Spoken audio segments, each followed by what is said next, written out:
Your friendly neighborhood Spider-Man spun a magic web over the weekend to shoot up to the #1 spot in the box office. That story kicking off today's trending stories. Here's a look at our hot topics brought to you by Walton Arts Center. No surprises here. I feel like Spider-Man Across the Spider-Verse opened with a massive $120.5 million, more than tripling the debut of the 2018 animated original. Now, after a few family offerings for much of the first half of the year, theaters are suddenly bursting with a lot of kid-friendly entertainment, which makes sense because it's the summertime. That includes Disney's live-action remake, The Little Mermaid, which slid into the second spot over the weekend. Coming in at #3, The Boogeyman. I love it. A horror adaptation of a Stephen King short, Guardians of the Galaxy Volume 3, and Fast X turns, that rounds out the top 5. Yeah, man, I feel like animated movies are having a moment, both with the Super Mario Brothers movie and also this one this weekend. Man, big. Well, let's stick with some more movie news we got going on right here. Dwayne Johnson is going to return to his Luke Hobbs character in another Fast and Furious movie. So you might remember Johnson has been in the 5 franchise movies as Hobbs, a bounty hunter for the Diplomatic Security Service, but he bowed out after the franchise. He had clashes with his co-star Vin Diesel.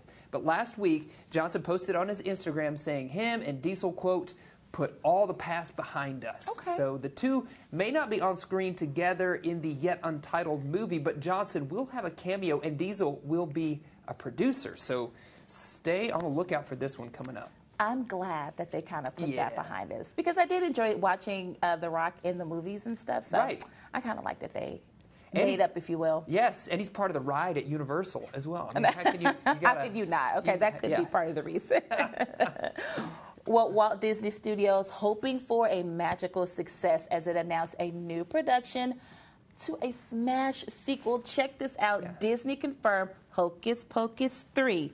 That is in the works. The news comes as no surprise after the success of Hocus Pocus 2, which was released last year. The sequel set a record on the streaming charts for 2.7 billion minutes of viewing. The first cult favorite, of course, Hocus Pocus, that came out in 1993. Now, we don't know if Bette Midler, Sarah Jessica Parker, and Kathy Najimy will return as the Sanderson sisters, because if you remember, if you watch Hocus Pocus 2, there was a little bit of a cliffhanger where you could see maybe where they would continue the story. But it's all magic, right? Who it's knows? all magic. So I saw a little Hocus Pocus. Yes, that's right. I love the idea of this, yes. Check this out. I'm really intrigued by this story. Many travelers are looking to save on costs when flying, including myself. Same. But experts are warning against a trend called skip lagging. Yes. So this is when, instead of booking a round trip to a destination, passengers will use a layover as the final destination, skipping the last leg of their flight. It's even been called sometimes hidden city ticketing, and it's been around for years. While it does carry a cheaper ticket cost, it could also involve a few risks for travelers, like deleting frequent flyer accounts, being charged more money, or even return reservations. Do you have any thoughts on this, Jackie? Yeah, so how I saw this explained is like, let's say, for instance, you're going from North Carolina to, Vegas to Charlotte. Right. But your flight from Vegas to Charlotte is like $500.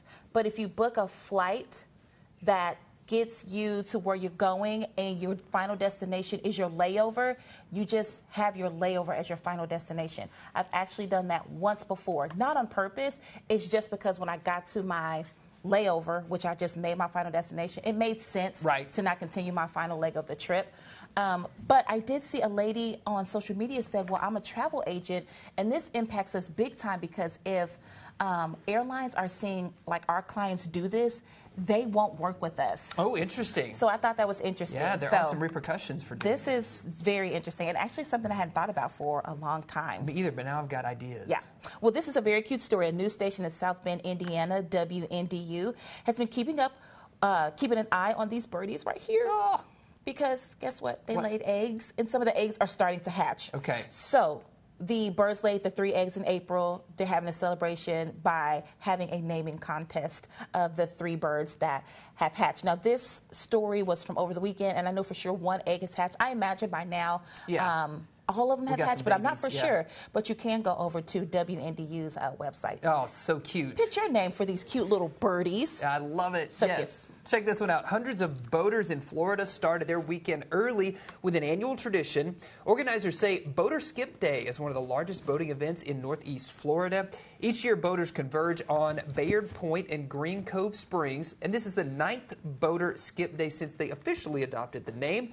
Boater Skip Day is coming off the back of National Safe Boating Week, so pretty cool. I'm just saying that's something that could definitely happen here in Northwest Arkansas, and that should just be a day that we all get off and go to the lake on a nice day. I would love that. Beaver Lake, here we come. That's right.